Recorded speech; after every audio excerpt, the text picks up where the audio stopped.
Good day, I'm Martin Gagel with Market Radius Research. It's Wednesday, April the 20th. And we've got CEO Steve Harpur of Progressive Planet joining us today. Progressive Planet provides micronized minerals for greener and lower carbon solutions for the construction, agriculture, and industrial sectors. I'm very happy to have Steve join us today. I believe there are some very exciting opportunities for zeolite and other micronized minerals, as industries are changing how they do things for both economic and environmental incentives. I participated in the last financing, and I'm very interested to learn more about Progressive Planet. But please remember, this is neither a recommendation nor investment advice. We're here to learn about the company. Steve, thank you very much for joining us, and tell us about Progressive. Hi, Martin. Thank you for having me. So I have a presentation. I have learned that I need to be much more brief and say less. And it is a journey to understand presenting as opposed to running a business. So we've now started to use the Guy Kawasaki method of no more than 15 slides in a presentation. This is the first time that we've adopted that format, so I hope that your audience finds this informative. But I want to put a human touch on our acquisition of Absorbent Products. It was literally us buying a company in 2021. Progressive Planet did about $230,000 of grinding and micronizing minerals. And I'm not going to provide any guidance, but it was a figure of many millions of dollars, which Absorbent Product has done in making mineral products, and we'll get more into it in the presentation. But I also wanted to talk about our flagship acquisition, Absorbent Products, some of the achievements that they've had. So in 2020, Absorbent won the BDC, Business Development Bank of Canada. It was our Manufacturer of the Year for BC. This is an award we won in 2020. I think it's very important for people to see. In 2021, we had a Kamloops Community Leader Award for Absorbent, 2021 Environmental Leader. So this is another award we've won. If you look behind me, you'll see a series of awards on my bookshelf. We've won numerous awards in the community starting back in 2005. I could cover the whole back wall with awards that Absorbent has won, and they've been a leader in environmental reclamation of their mine, ahead of time, taking a organic product that was in between two layers of diatomaceous earth and land, applying that and having more productive growth on that land than when we first disturbed the earth. And I'm very excited about that track record and the leadership which Absorbent has had in the environmental space. So I'm going to move on now and go through our presentation. What is Progressive Planet Solutions all about? We create disruptive innovation in cement and agriculture. I'm not going to read the forward-looking statements, but they're there for the record. So what are the two problems that we address? We address traditional chemical fertilizer and traditional cement. What is the problem with chemical fertilizer? Well, chemical fertilizers deplete the soil of carbon, and typically they add chlorides, especially in the form of potash, potassium chloride, and chlorides are just not good for your soil. In addition, chemical fertilizer production, it generates 6.3% of annual greenhouse gas emissions. Now, the production of urea, the number one nitrogen fertilizer, that is done using natural gas. So you're taking carbon out of the earth and doing an ion exchange and producing urea. And so the production of the most commonly used nitrogen chemical fertilizer is really bad for the environment. So much so that individual sovereign nations are now around the world starting to require government permission to apply urea to the soil. For example, in the Netherlands, a farmer cannot in the Netherlands apply urea nitrogen fertilizer without government permission. And I want to talk about why these greenhouse gases, there are 5 greenhouse gases. 2 of them are fluorocarbons, which we can't do anything about, but there are 3 that are very much in our wheelhouse: carbon dioxide, methane, and nitrous oxide. Carbon dioxide, 1 ton of carbon dioxide is considered 1 carbon credit. 1 ton of methane is 80 times more harmful for greenhouse gas warming than 1 ton of CO2. 1 ton of nitrous oxide is 300 times worse for global warming than 1 ton of CO2. When you apply urea fertilizer as a farmer, a portion of the unused nitrogen off gases from the soil as nitrous oxide. So I've just told you 300 times worse than CO2. And it is a byproduct of applying urea fertilizer to the soil. Next problem we're addressing, traditional cement. 1 ton of Portland cement produces 1 ton of CO2. There is a chemical phase change. Limestone or calcium carbonate, the building block of cement, when you heat it up to 900 degrees, 44% of the weight of that limestone converts from calcium carbonate to CO2. So if you put 1 ton of limestone in the front end of a kiln, a cement kiln, by the time it exits the rear of the kiln and is heated to 900 Celsius, there are only 560 kilograms left. 440 kilograms have off-gassed as CO2. There is zero debate on this. This is a chemical equation. It is chemical stoichiometry. There is no debate. So the production of Portland cement produces 8% of annual greenhouse gases. What are our 2 solutions? First of all, to replace chemical fertilizers with natural minerals. We started doing this by grinding soft rock phosphate for 2 phosphate mines in our pilot plant last summer, and we did 500 tons. We only had solar drying, but that was the start of us addressing and producing natural fertilizers.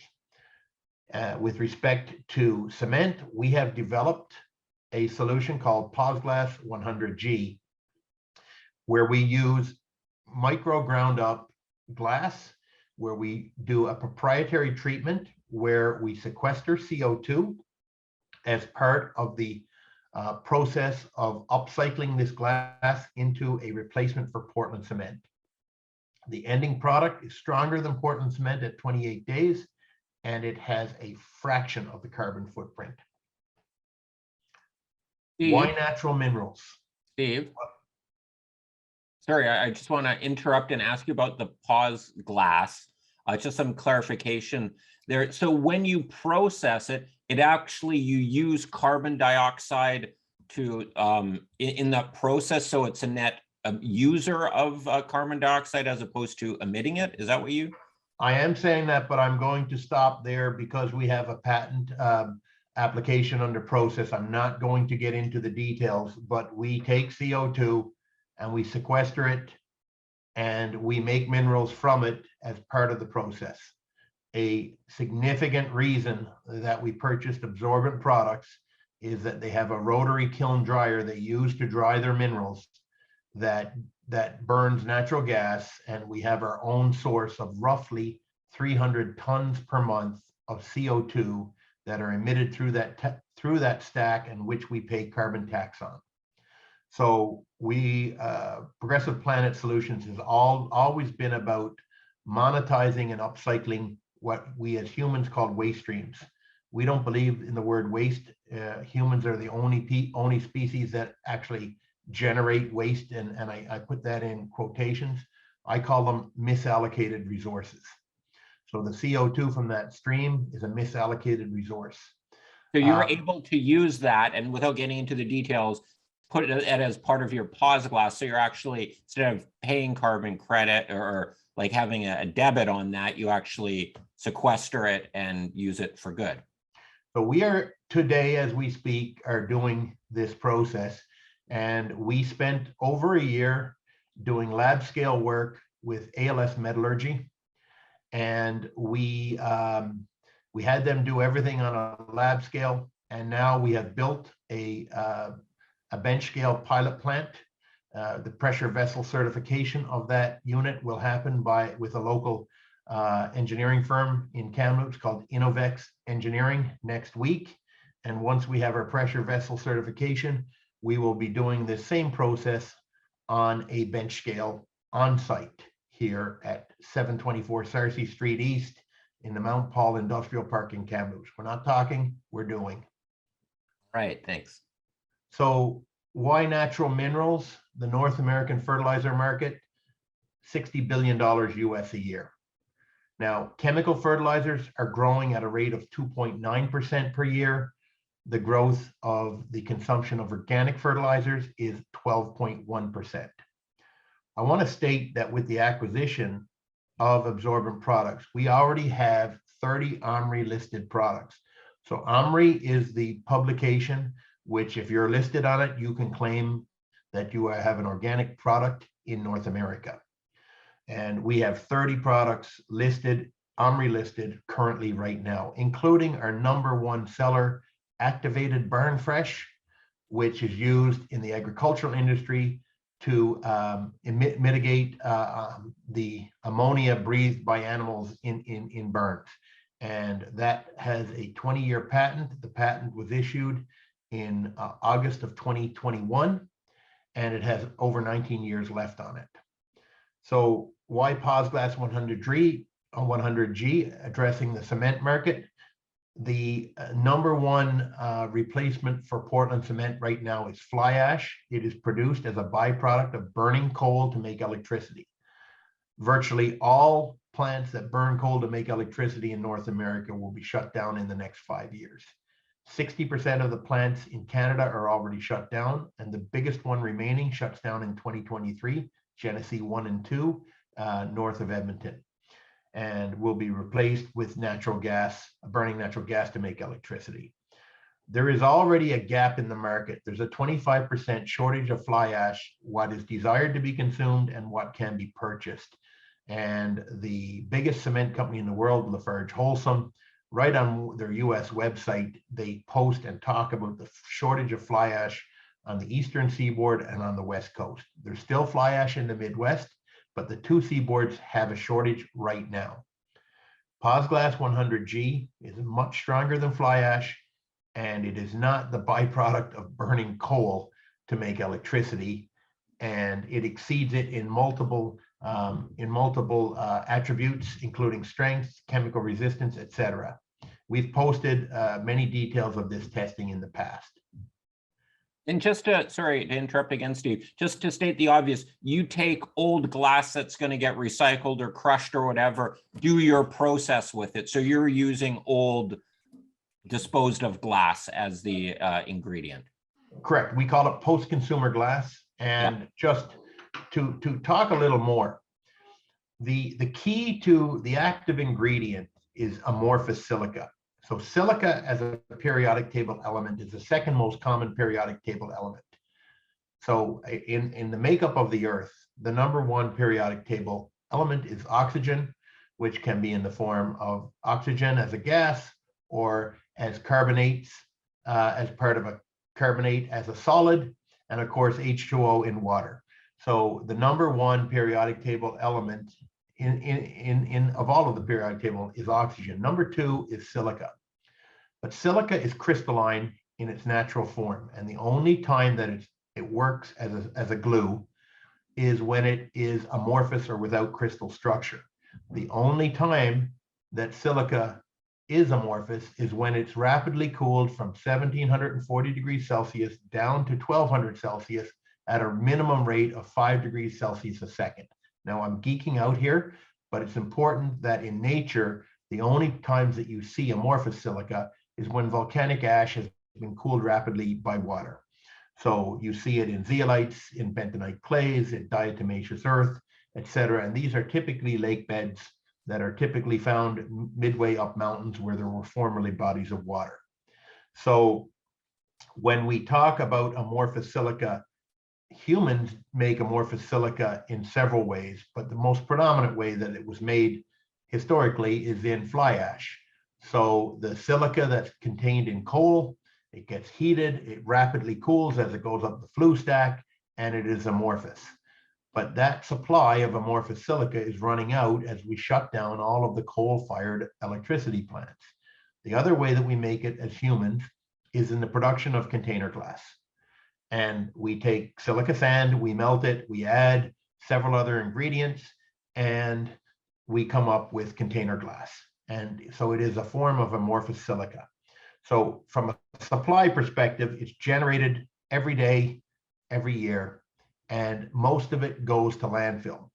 The stuff that doesn't go to landfill, some of it makes fiberglass pink insulation, and some of it makes filter media for swimming pools, and some of it makes sandblast media.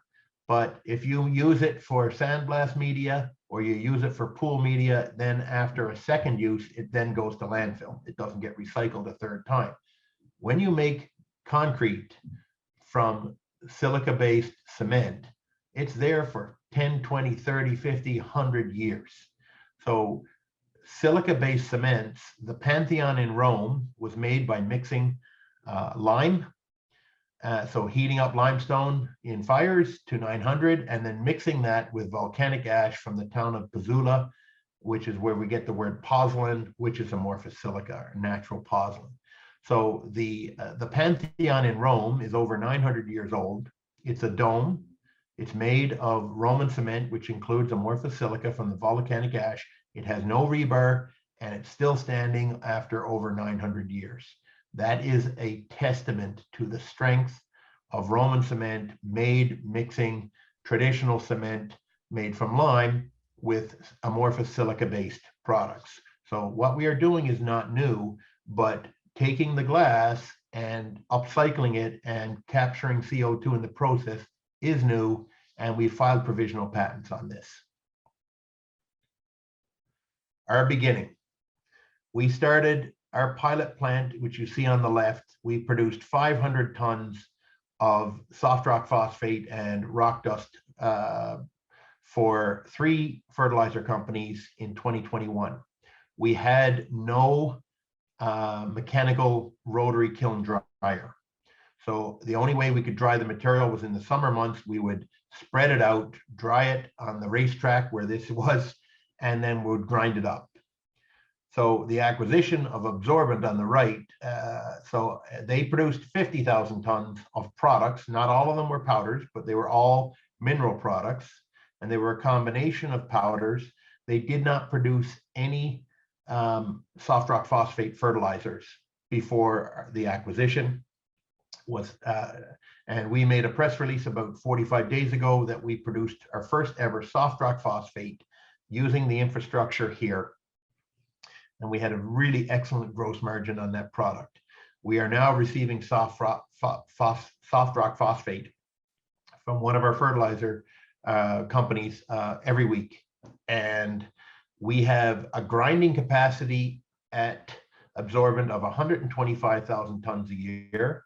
There was 50,000 tons of actual, wet product that was produced into dry product. So 50,000 wet tons came through the plant last year. I apologize for that. I will put my phone on you. I'll turn my phone off. I'm so sorry for that, that interruption. But the drying capacity of this Absorbent is 445,000 tons a year. So we went from having an actual tonnage produced of 500 tons at our pilot plant on the left to making an acquisition of a company that produced 50,000 tons, that has a grinding capacity of 125,000 tons and has installed dryer capacity. And this is the source of the CO2 from burning natural gas in the dryer. Right now, approximately 300 tons a month of CO2 are produced. But this dryer, if it was running at 85% uptime, 365 days a year, would have the ability to dry 445,000 tons of mineral product. To put this in perspective, if we invested another $5 million, we could increase our grinding capacity to 250,000 tons a year. Steve, sorry, going back to that, just for some clarification. So essentially, you get soft rock phosphate, which has moisture in it that gets delivered to the factory. It runs through the kiln, the dryer to get rid of the moisture. And then you've got these big grinders where it grinds up into whatever micron size particles the client wants. And then you bag it or dump it into big totes or on the back of a truck, and then you ship it back to the client. Is that Absolutely. So we all right? do this as a toll process. Okay, so it's their product that they deliver to you, or that gets delivered, you process it and then send it back to them and get a fee per ton? Correct. And the fee per ton that we get, I'm not going to get into all the specifics. Yeah. But it is a very significant fee, and it's much higher than, I'll give you. So Verde Agritech, they down in Brazil, they take an organic source of potassium. They own it themselves. It's called glauconite. They dig it up, they crush it, and they sell it for about $70 a ton. We take somebody else's product. They have the inventory cost of digging it out, or they have the cost of digging it out of their mine. They cover the cost to transport it to us. They cover the cost to transport it back. We do not purchase the product. It's their inventory. And any moisture, any losses on moisture from the kiln are theirs. And we get paid per dry ton that we toll process for them. It is an exceptional business model because we have no inventory cost. And we are seeing a massive increase in the consumption. Anecdotally from our clients, they are seeing a massive increase in their orders for products because the price of chemical phosphorus, which is called monoammonium phosphate. I actually saw it on TV yesterday. It's gone up from, I think, approximately $700 a ton to $1,300 a ton. There was a farmer on Global News complaining about the cost of monoammonium phosphate, and it's essentially doubled in price in the last year. So because the price of chemical, and again, if you look at urea, a nitrogen source of nitrogen, it's gone from about $332 a ton in December of 2020, and I believe it's over $1,300 now per ton. And I haven't checked in the last week; it could be even higher. But chemical fertilizer prices have gone through the roof. This is evidence of this. Nutrien announced about a month ago they made $1.2 billion in the last quarter. Not in a year, in a quarter, they made $1.2 billion of profit. So we are in a sweet spot. I guess there's a bit of good fortune here. You know, we don't take any joy or pride in the geopolitical events that are affecting, but there are many other events, supply chain events, that are also affecting the price of chemical fertilizer. So, you know, looking at this slide, you can see the potential we have, and that's phase one. So phase one is taking one product and making a powder. Phase two for us is to combine multiple powders into a prill and allow it to be broadcast fertilizer applied. So using a broadcast fertilizer spreader or a seed drill. We've invested and installed the first component of a line to make multi-material fertilizers called a Continental Rolo Mixer. It'll allow us to do over 30 tons an hour of blending of dry powders. And then in front of that will be what's called a pan granulator. And we're working in our R&D section right now, developing different granules coming off the blend. So by next year, we will be able to make a custom fertilizer to meet any farmer's need. If they tell us what nutrients they need, we can blend those and make a custom fertilizer for them. So segueing from that comment into our innovation organizational chart, we have a Kamloops R&D lab. This lab existed. It's been around for 20 years with Absorbent. It focuses on agriculture. We've got 21 different products under development right now. Most of them are agricultural based. And then in Calgary, we have the Sequester Center of sustainable innovation. We trademarked sequester in May of 2020. C being carbon, the periodic table element. So the Sequester Center of Sustainable Innovation is located in Calgary, and that's where we're doing most of our work on cement. So, sector money flows. Progressive Planet is one of the only public growth stage companies delivering disruptive innovation in the agriculture and cement sectors. Notable investors and grant partners contributing over 336 million in the last 10 years. I believe that number is low, but that's investments we can identify. Breakthrough Energy Ventures, Bill Gates, he invested in Carbon Engineering Group in 2008. That's a Squamish, BC based company, invested again in 2018. He invested in Carbon Cure, and through Breakthrough Energy, Jeff Bezos, Amazon's Climate Pledge Fund, the Carbon X Prize. Elon Musk has he announced a Carbon X Prize, and 3 days ago, the 60 finalists in that out of over 1,000 applicants were announced. I'm proud to say that a company that we've invested in, and we own approximately 2.8% of a private company called ZS2 Technologies, it was one of the 60 finalists for the Carbon X Prize. And we share space in Calgary. We have our research lab, they have a lab, and we collaborate there in Southeast Calgary. And SDTC Canada has invested millions of dollars, the federal government, in this sector. And of course, the Strategic Innovation Fund of Canada. Steve, sorry, just quickly on the ZS2, there is some board membership across the companies as well, too, isn't Correct. there? So the founder of ZS2 and the two of the three founders, Scott Jenkins and Doug Brown, Dr. Doug Brown. Dr. Brown worked in 2008 for Carbon Engineering Group when Bill Gates invested. He had the opportunity to personally meet Mr. Gates. So Scott is an advisory, he's a scientist. He acts as a scientific advisor under contract for Progressive Planet. And Scott Jenkins is on our board of directors, and he is the founder and the largest shareholder of ZS2. And so we own 450,000 shares of approximately 16 million shares. We have another 450,000 warrants and fully diluted, ZS2 will have about 19 million shares out. So our ownership would expand to about, I believe, 4.8%, if my numbers are correct. That would be 900,000 shares out of 19 million shares. So they're a private company. They are a private company. They are going through explosive growth.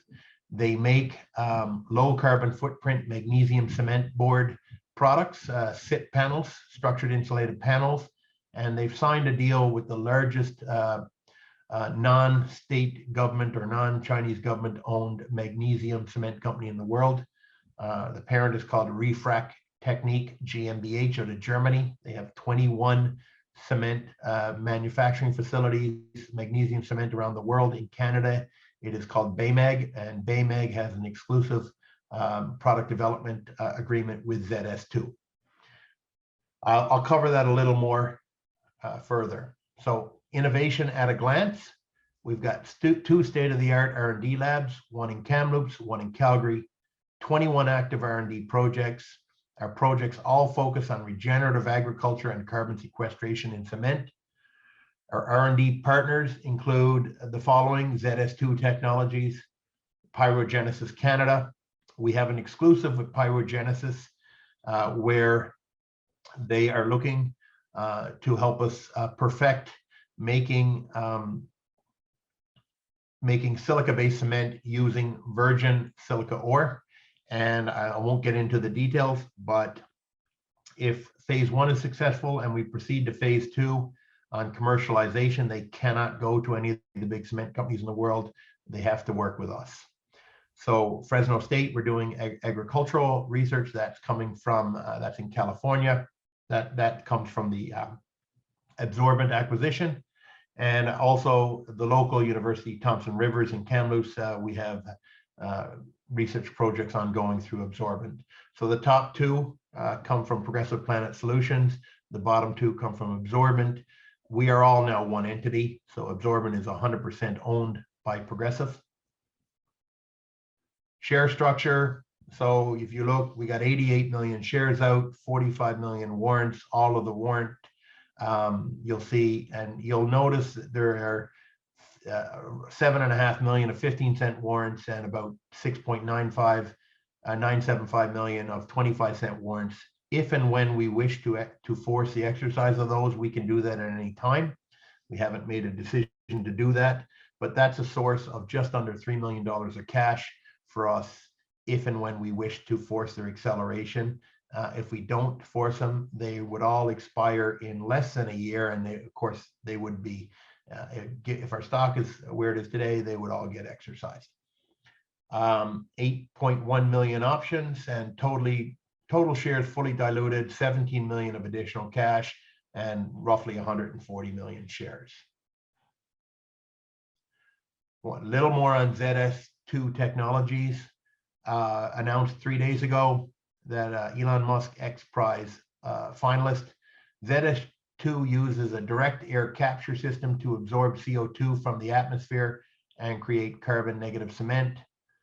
And they signed an LOI and supply agreement with PLAN over a year ago to use some of our industrial minerals in their in the production of their cement. And again, I'm not going to get into the details. There's trade secrets here, but we did announce the LOI and supply agreement.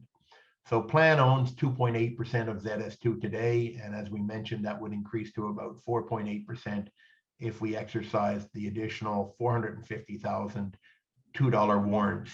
So another $900,000 investment in us would get us to approximately 4.8% of a fully diluted ZS2. Management and board, I'm going to leave this here other than to give you some sort of very quick bullet points. Chris Halsey-Brand, I worked with him in industry or in public accounting from 2006 to 2009. Chris is exceptionally talented. He's a very successful entrepreneur, and he is a chartered business evaluator as well as a CPA. And he worked in valuing companies as a partner in a boutique valuation firm in Vancouver for years before he left, and actually bought a food processing business that he runs to this day, very successful, called Oyama Meats. Ian Grant came out of the cement industry. He moved from Edmonton 2 weeks ago to Kamloops. Dr. Ma was published. So Dr. Ma was published in Science magazine at the age of 35 on December 17th of 2021. He developed a technology to remove CO2 from flue stacks. This is totally separate from the technology that ZS2 has developed. Roger heads our sequester innovation lab in Calgary. Peter Lacey joined our board after he announced the sale of his company, Service Equipment, where he built it from one John Deere farm implement business. He grew it to 3 countries, 1.2 billion in revenue, and it went private off the TSX, the Toronto Stock Exchange, in October 2021. Peter is a expert in acquisition and roll-up. Dwayne Melrose is our PGO. He's our qualified person for signing off on any work we do on our mineral properties. Scott Jenkins, the founder of ZS2. We've already talked about him. He has a track record of working with TSX listed companies. And then Edward Beggs, developed the technology to run diesel engines on used cooking oil 20 years ago, commercialized it, and it still operates to this day, called Plant.V. Examples of trusted partner relationships. We have a whole bunch of well-known Fortune 500 companies that we're not allowed to list as customers. Fertaz, so the ones that we do have the ability to post here. Fertaz is one of the biggest owners of soft rock phosphate assets in North America. They're an Australian publicly traded company in the Australian Stock Exchange. So Fertaz is short for Fertilizer Australia. Home Hardware. We know Lordco is a regional Western Canadian. They take our industrial product called Can Dry, which we take diatomaceous earth, and these small chips are used to absorb spills. And then the powder that's produced as a byproduct, we are developing a cement powder from that. We've got some exceptional results from that right now. Tractor Supply is the largest ranch and farm supply. They have over 2,000 outlets throughout the USA. We supply them with multiple of our OMRI listed agricultural products, activated barn fresh, stall dry, can dry, lots of different products. Co-ops, we supply co-op with multiple products. Now, National Research Council of Canada, we have been the beneficiary of IRAP funding starting roughly a year ago for some of the work we're doing, including 50% of the costs of the work we're doing with pyrogenesis. ZS2, we've talked about the relationship, and pyrogenesis, we've talked about the relationship. Key investment highlights. We micronize minerals. We have two verticals, cement and agriculture. The fertilizer industry is 60 billion. The fly ash market in North America is 4.1 billion. We have millions of tons of minerals under our own control, and our company has a $30 million market cap. I would encourage any of your viewers to look at my insider reports and see what I've been doing for the last 2 months myself, acquiring more shares in this company. This is a matter of public record. And that is the end of my presentation. I hope I probably have gone overtime here, Martin, but you didn't cut me off. Well, I interrupted you a bunch, so I threw some more balls at you for you to juggle. So that's great. There are a couple questions out of the audience, and I do have some questions as well. You mentioned your mineral properties and millions of tons of minerals. Could you just lay out those assets that you have, besides like how many properties? Just give viewers a bit of an idea of your sort of in-ground mineral assets that the company controls. So Progressive Planet, before the acquisition, had 3 active properties. So the Z1, we have a notice of work. That is a permitted quarry. We do not provide a tonnage estimate on that because we don't have a 43101 compliant number, but that is active, and that is roughly an hour drive from our new headquarters in Kamloops. And that material, we've had significant work done on it as a form of a silica-based cement. The Z2 is under development. That is a property. Sorry, just on the Z1, what is the, like, can you say you can't talk about how many tons, you don't have a resource estimate and so forth, but like how many acres do you have, and what is the mineral that's there? Sorry, I should have been more precise there. So that's a zeolite. Okay. And there's 20 hectares to that property, and we can extract 60,000 tons a year under our current permitting for that property. Okay, thanks. The Z2 is under development. It is substantially bigger than the Z1. I cannot provide a resource estimate. We have an internal number, but I just can't, I'm not allowed to say those numbers. And that makes some terrific cement as well. And this is a softer zeolite where it could most likely entirely be harvested with an excavator instead of drilling and blasting. We will finish earning an interest in that property this year. And at that point, if we choose to do so, we can apply for a notice of work to start extracting from it. However, we do have another permitted property, which we do not own, but which we have the operatorship of, which is owned by International Zeolite.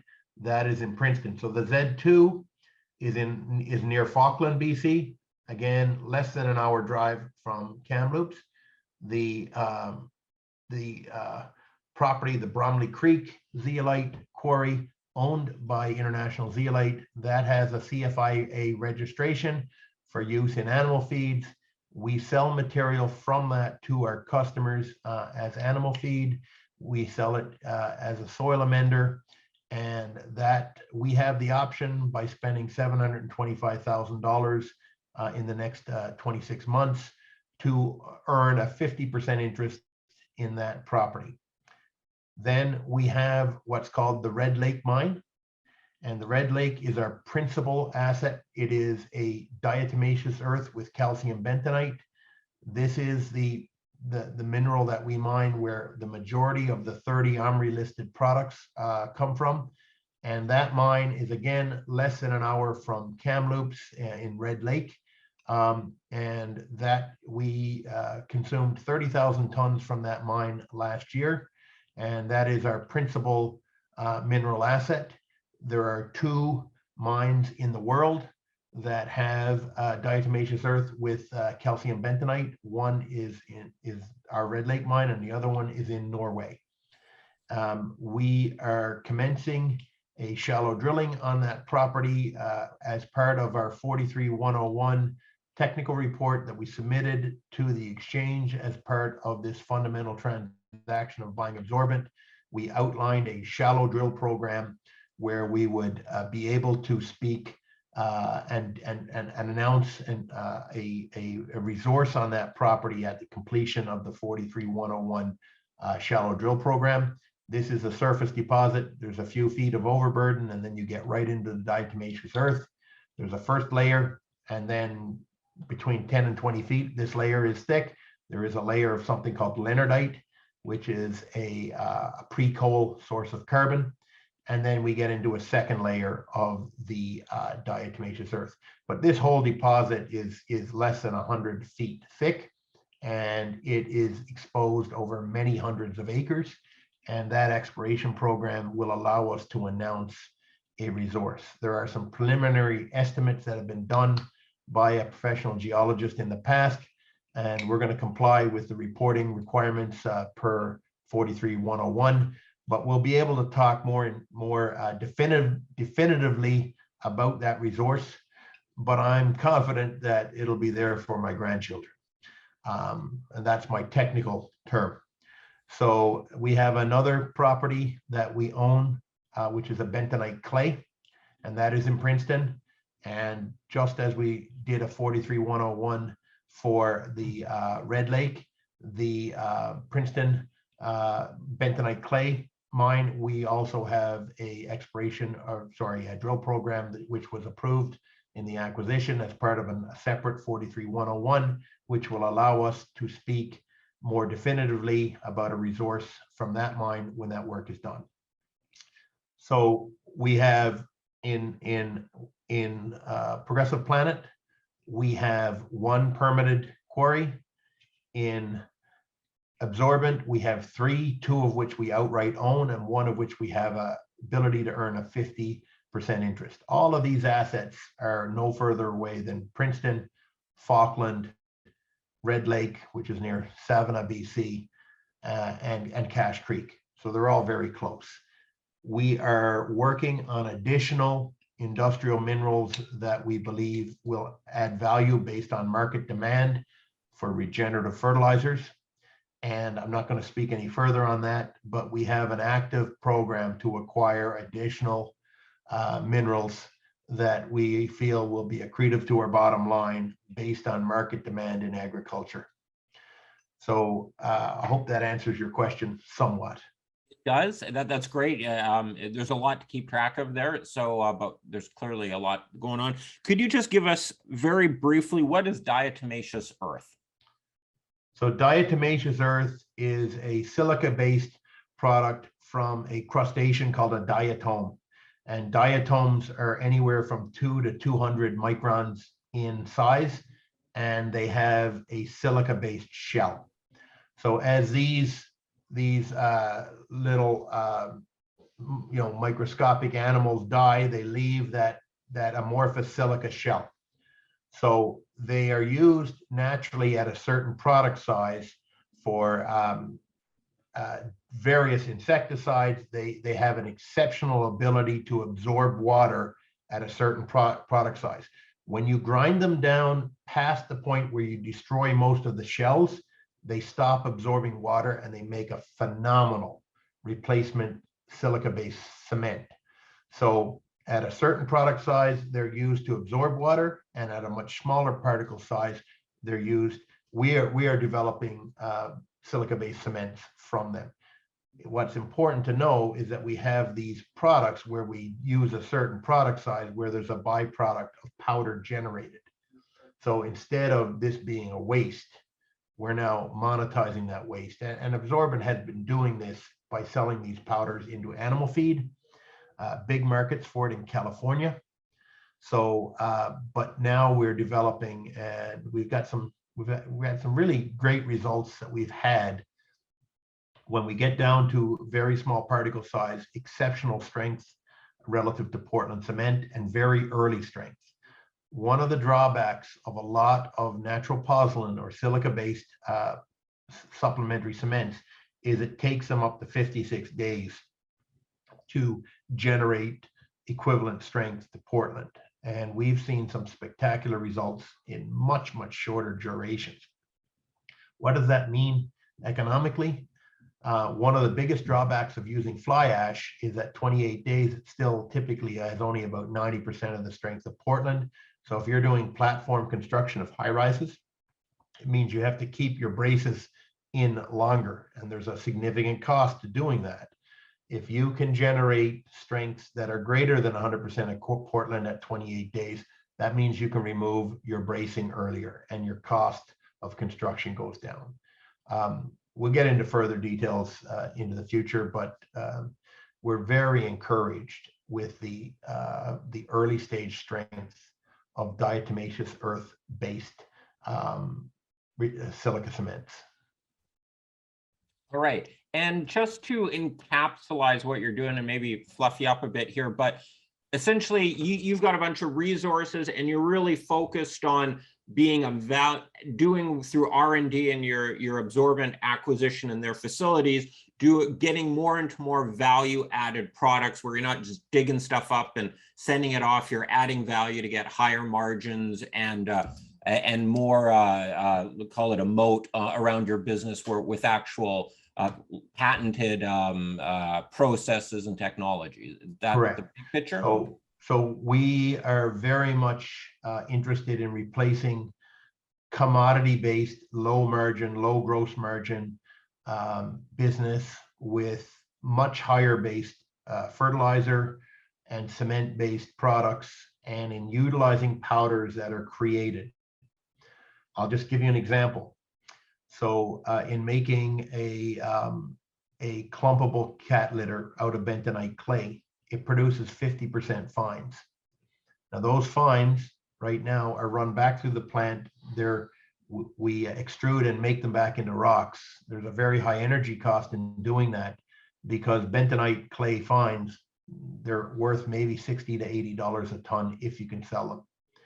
So some of the work we're doing right now is taking those fines and beneficiating them from a calcium bentonite into a sodium bentonite.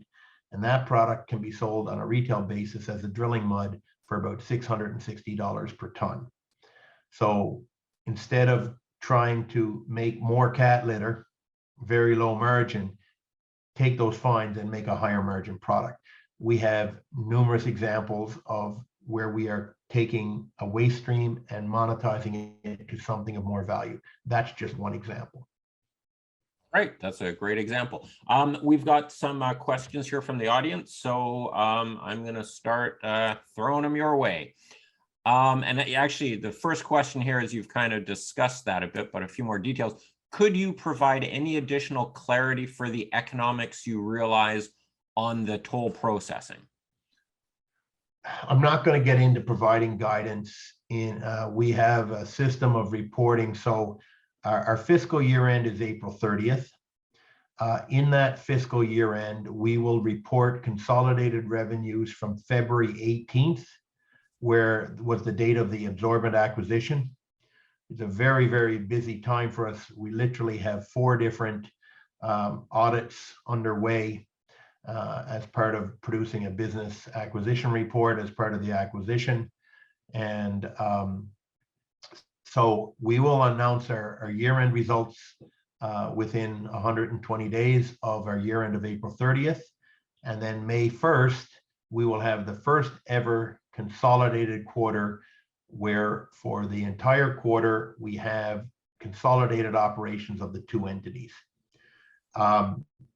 I don't want to get into economics on what we're doing, and there are several reasons. Number one, I don't want to start providing guidance outside of the orderly system. And number two, we are continuing to invest in scalable equipment that will increase our gross margin from what we did with our first product that went out the door 45 days ago to Fertaz, where we had a news release, and I don't know if it's exactly 45 days, but we had a news release approximately that period of time where we announced our first toll processing. We have grinding equipment, over $1 million of industrial grinding equipment that's still sitting at our pilot plant that has to be physically craned and transported and integrated in. That's not done yet.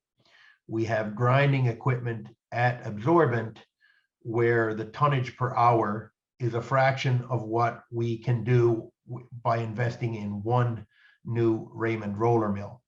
So I don't want to start providing guidance on margins when we're just starting a process of optimizing the number of tons per hour. What I will say is that there are tremendous opportunities to leverage. If you have a Raymond roller mill that can make 6 tons an hour of powder at -325 mesh or average particle size of 44 microns, it takes the same labor component to run that as one that does 600 kg per hour. So there's massive leverage in getting bigger equipment. And we did state some of our grinding capacity, but we have additional pre-approved, very low-cost loan facilities with Bank of Montreal for $1 million that we haven't used yet. And we've got money in the bank, and we've got about $3 million of in-the-money warrants. So all of these things can be used to invest in bigger equipment. And currently, we are undergoing some engineering and work within the plant to greatly expand our grinding capacity for powders.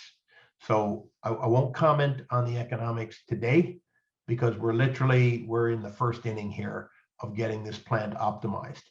As we start to install larger equipment, we will alert the market to it. And when we're at a point where we're in full commercial production of these powders, there will be ample opportunity to talk about this, and you will see it in our reporting. All right, there is a follow-on question. How do the economics change once phase 2 is in place? And I guess just broadly, they improve. And until you get more specifics as you work through your optimization and growth process, is there much more than that you can say about it? Look, I understand it's frustrating for investors. They want everything now. Yeah. My message is that we just started. I mean, I can send a video that shows us, 10 days ago installing the Continental Roller Mixer 7.1, and that piece of equipment, it can produce 30 plus tons an hour of blended powders, but you have to grind the powders first. So I just alluded to the fact that our grinding capacity will grow when we move the 2 industrial ball mills that we have at our pilot plant over. Grinding capacity will increase as we move to a larger Raymond roller mill. And once you have 2 mills, that means you can grind 2 different products at once. You do have to watch for cross-contamination in your plant, especially with OMRI listings. So I can't really say more other than I can give anecdotal evidence in site tours, videos, photos showing us investing in larger equipment. And as this equipment gets operational, then you will see we hope, the increase in revenue as we expand our capacity and attempt to meet market demand. Not trying to be coy, just trying to play by the rules. Yeah, and you're evolving. So like you're just getting it. So time will tell to see how things improve. And really with this type of business, from additional capacity, you get a lot of economics of scale as it gets bigger and bigger, right? Absolutely. So some of the investments we wish to make is to stop humans from loading pallets with 40-pound bags. So right now we still have human labor. We do have one robot that bags for us, that makes pallets of bags, boxes, etc. We're looking to invest in at least one more. And our internal policy is that as we move to robotics for manual labor, to retrain those people in product development, etc. We had a young lady who is pregnant and was working in our production line, and we moved her over during her pregnancy to learn how to do work in our R&D lab. And every day I go down and see her, and she's now working in the R&D lab. So we have no intention to lay anybody off as we automate some. And you know, I'm not a big fan of people lifting big bags. You get a lot of back injuries, etc. So one of the things that we are attempting to do, and you know, we have a new corporate slogan, and it's people, planet, prosperity. Our number one is to look after our people, and number two is to look after our planet. And if we do that right, we will prosper and make good money. So part of that whole strategy is to get people away from manual labor that causes industries with repetitive motions, to install robots and to retrain those people in different areas of our company. And we are doing that today. Right. For your phase 2 fertilizer product, who would supply the raw materials? Would that be your own, or would that be more of a, you buy it, or it's a toll processing kind of arrangement? There would be a combination of toll process, acquisition of other materials, and so that acquisition can be, you know, going after other supplies ourselves or long-term supply agreements. I am somewhat sensitive of the competitive landscape here, so I'm not going to get into the details, but we have a very active program for acquiring additional. For example, gypsum or anhydrite is a form of calcium and sulfur.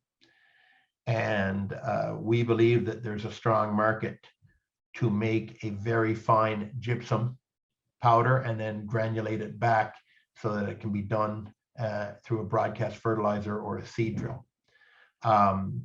That's just one example of a mineral that today we do not control. That's a mineral of interest to us. And there's heavy demand in the agricultural and the farming industry for that. But I'm not going to say any more about supply because of the competitive landscape. I don't want to tip my hat, but we are very active in acquiring and looking to acquire sources of potassium, nitrogen. We have supply of phosphorus. We are looking at supply of calcium and sulfur. So those are, and of course there are your 7 micronutrients as well.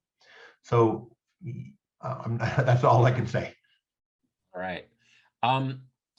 How is the completion of the lab coming?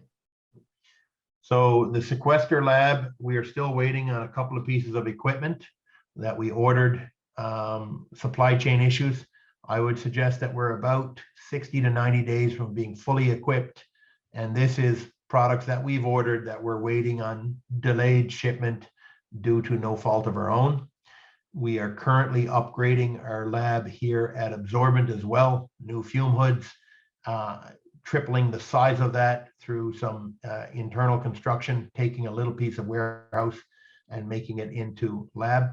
We have a mechanical engineer. I'm not going to say the person's name, but they are coming to work with us on May 2nd in our facilities in Kamloops. This engineer has extensive experience working in alternative cements.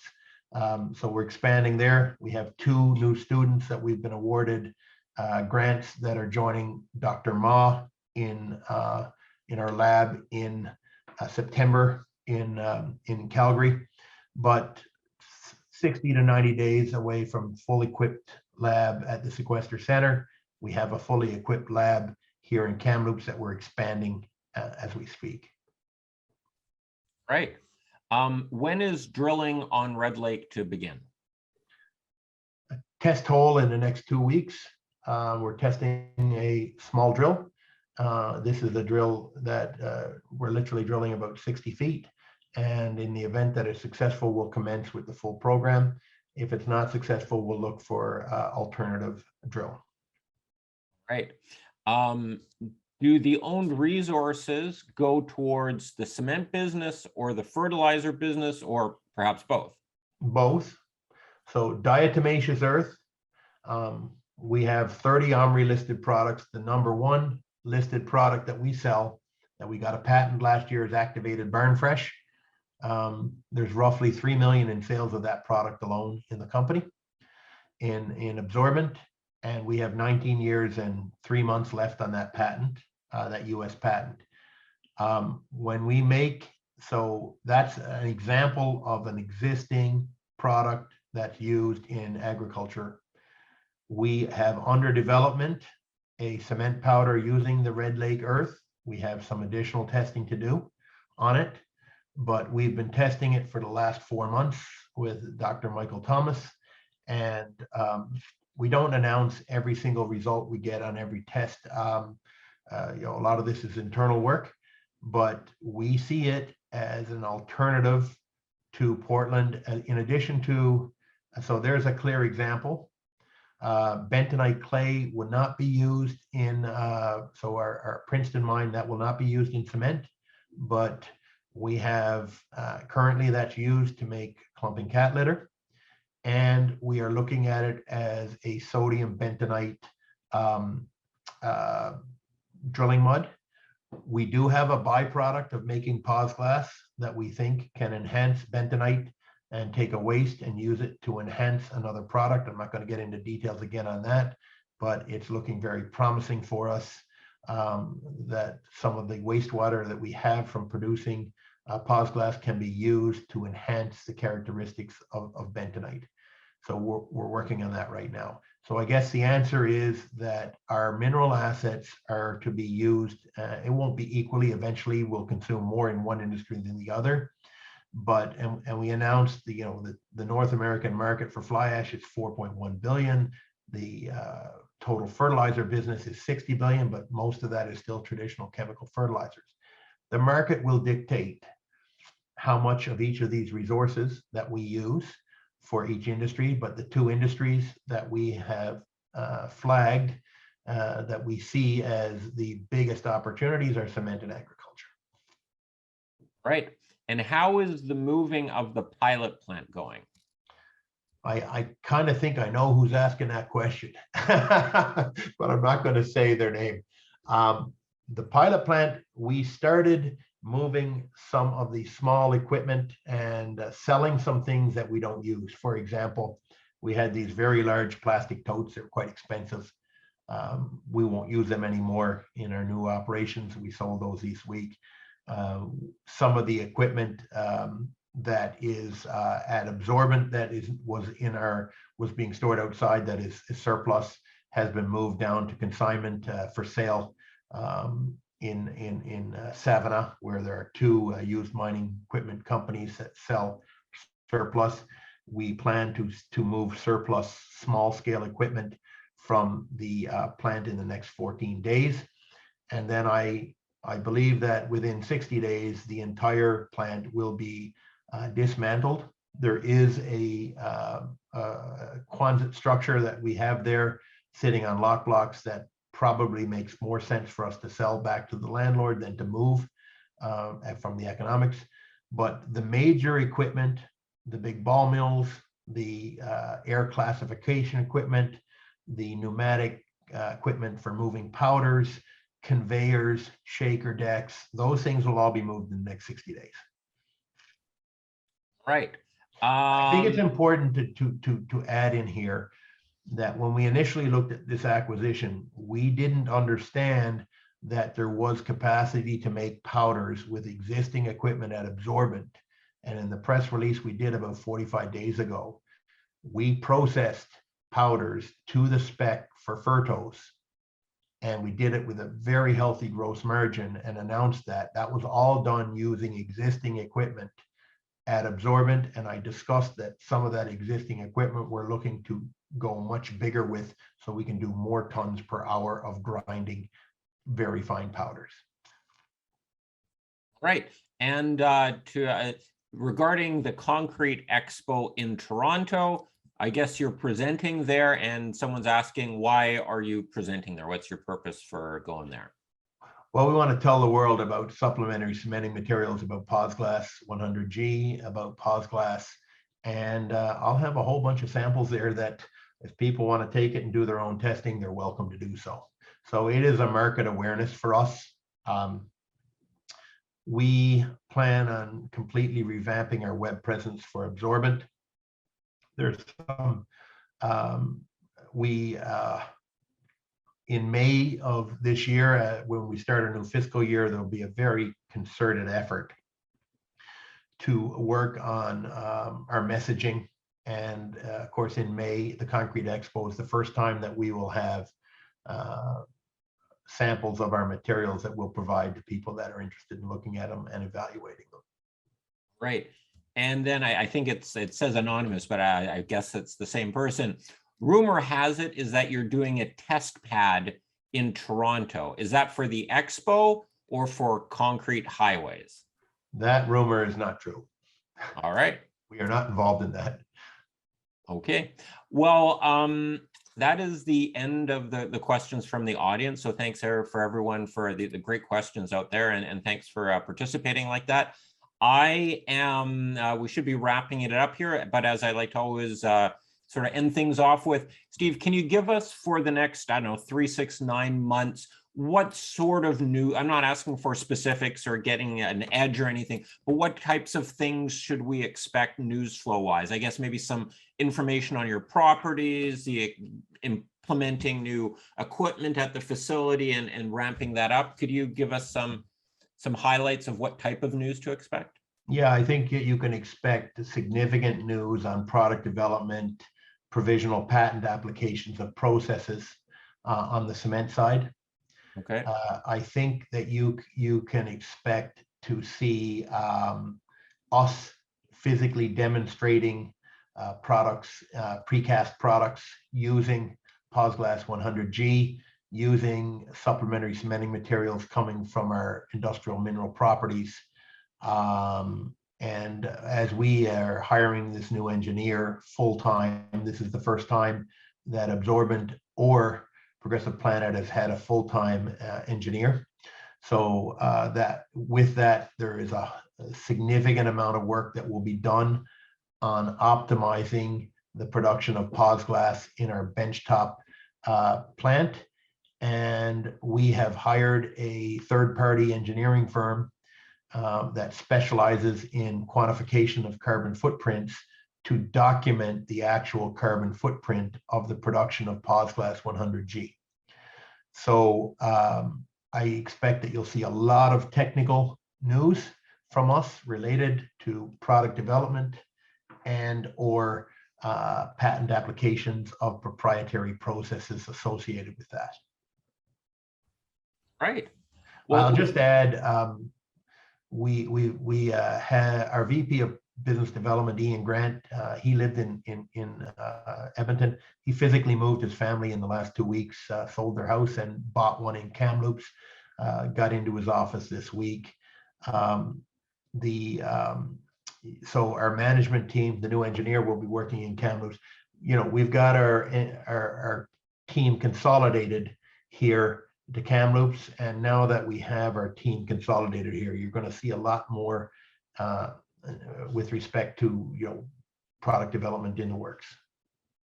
Right. And on that, we'll wrap it up here, Steve. Thank you very much for taking the time to talk with us and about Progressive Planet. And thank you very much and have a great day. Appreciate your time. Thank you.